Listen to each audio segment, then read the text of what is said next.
Ready ka na ba to stop renting and start investing in your own premium property? Videos that will make you wealthy and debt-free.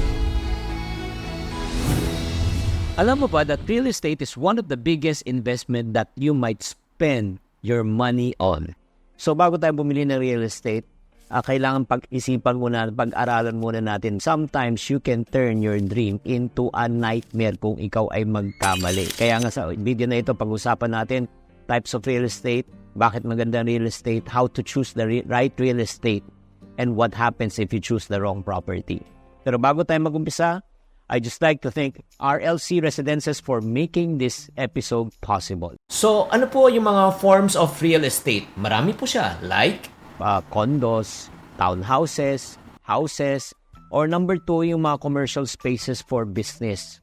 Or if not naman, industrial properties like warehouse, and then number 4, yung mga land banking for future development. Bakit ba maganda po talaga ang real estate? Kasi this has been one of the most reliable investment that you can make, especially here in the Philippines. Number 1, nagkakaroon ng tinatawag na capital appreciation. When I say capital appreciation, tumutubo po siya, no, in time. Example, just to give you a perspective, a condominium in Ayala Avenue in 1994, 30 years ago, 1 bedroom, nasa 1 million to 1.5. During that time, 1990s, 1.5 to 1 million. Mataas na yung presyo po nun. Umaaray na yung mga tao. But in the year 2024, right now po, sa may Ayala Avenue, depende sa building, more or less, ngayon, nasa 12 to 15 million na po ang 1 bedroom po. So, makikita mo talaga, yung mga premium properties po, lalo na basta premium ang pinag-uusapan po natin, nag-i-increase po siya ng value and nag-increase na siya ng almost 800%, 8 times na po siya. Aside from that, yung mga properties na yan, pwede mo pa rin mapaupahan. As a matter of fact, sa BGC, ang alam ko, yung upa ng mga 1 bedroom, nagsisimula na po yan from 75,000 pataas on a monthly basis. So you can earn money from both capital appreciation in time, pagka tumubo na yung pera, yung tumubo na yung value. So right now, it's time for us to choose the right real estate. Alam mo, crucial po talaga. Bakit? Kung magkamali po talaga, malaki ang mawawala. So number 1, kailangan i-consider when you are choosing real estate, it's based on location. Location. Dapat po yung bibilin nyo prime location po, especially kung tinatawag nating premium. Kasi ultimately, kahit na mababa po ang cost ng real estate, pero malayo po sa kabihasnan, malayo sa transportation, medyo hindi po tataas ang presyo. That's number 1. And then also, check din natin yung amenities. Dapat po, kung premium talagang pinag-uusapan natin, yung amenities talaga dapat, parang feeling mo na sa resort ka, na kahit di ka na lumabas, okay ka na dyan. Then next also, huwag tayo magpapadala po sa presyo na mababa. Check nyo rin yung reputation ng developer. Bakit? Kahit mababa nga ang presyo ng property, which I personally experience. Bumili ako ng isang property na mura, pero hindi nga siya nag-appreciate in price. In how many years, yung price remains the same or probably tumaas lang ng konti, pero wala talagang significance.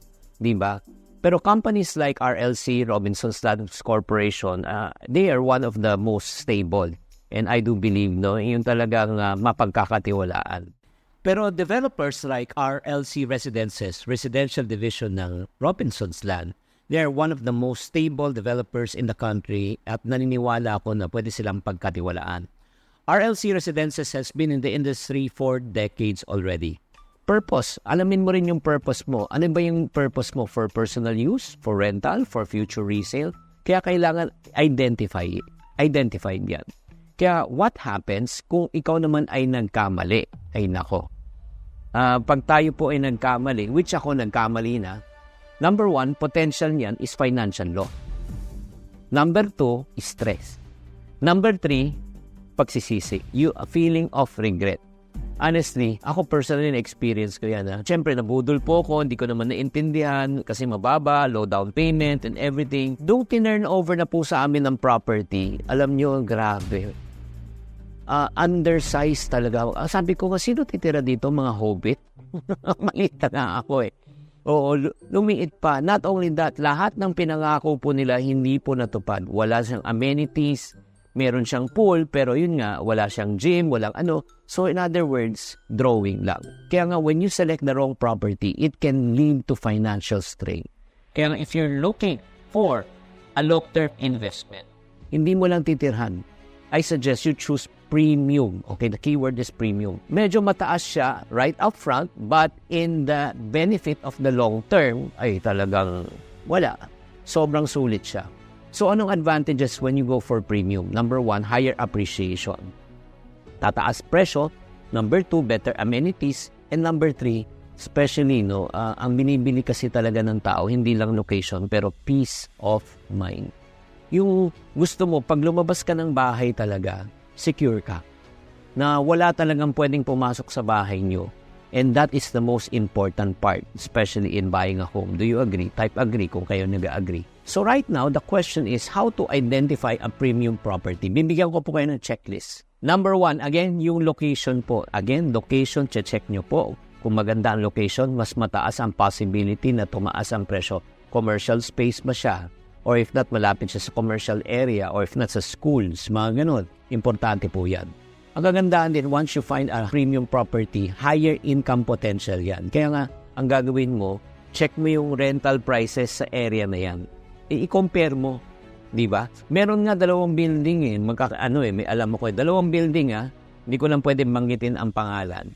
Yung isang rental is 15,000 pesos per month. Same location, pero yung kabilang developer, ang pina-rental unit niya, same size ng unit, nasa 25,000 pesos per month. Ano pinagkaiba? Kasi dito, regular ito, premium. Number 3, higher capital appreciation also for future growth.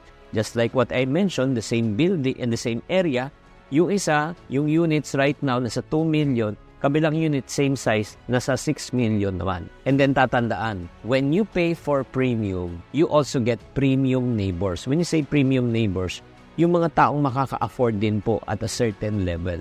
In other words, you get what you pay for. And then number 4, usong-uso na po yung mga premium na mga bahay po ngayon, yung tinatawag na smart home. Check mo kung meron na siyang automation system. Meron ako nakita mga condo ngayon. Controlled lighting, security, climate control, pati appliances, naka-connect na po, ibang klase na po. At the same time, ang premium po, malalaki ang size ng units. At may mga iba 2 floors pa. 2 floors, imagine mo condo pero 2 floors. Just like also what I said, pag premium po yung country club or what we call as resort feel. Importante po yan. And last but not the least, pag premium po, syempre, dapat premium din ang developer. Diba? At the end of the day, people buy not only products but they buy brands. So I suggest you transact with reputable companies that can be trusted through time. Just like to remind everyone, investing in real estate is a big decision. Kaya kailangan pag-isipan, pagplanuhan, anong gusto mo. Gusto mo ba ulit na tirhan? Gusto mo bang paupahan? O gusto mong ibenta in the future? Pero wala pa rin tatalo pag premium ang binili mo. So kung interesado kayo matuto pa sa pag-invest sa premium properties, check out the options at Le Pont Residences ng RLC Residences. They're strategically located sa pagitan ng Pasig at Quezon City. Malapit na rin sa mga business districts tulad ng Ortigas at Makati. At syempre naman pagdating naman sa convenience dahil katabi na po nila C5 kaya madalis na access ang mga establishment. Ang multi-level at first class amenities nila ay worth din pag-isipan kung naghahanap po kayo ng premium property sa area. Thank you very much for tuning in. I hope that you are enlightened in this session. Kung na-enlightened po kayo, type enlightened in the comment section. Tatandaan, tamang karunungan, tamang disiplina ang susi sa pagyaman.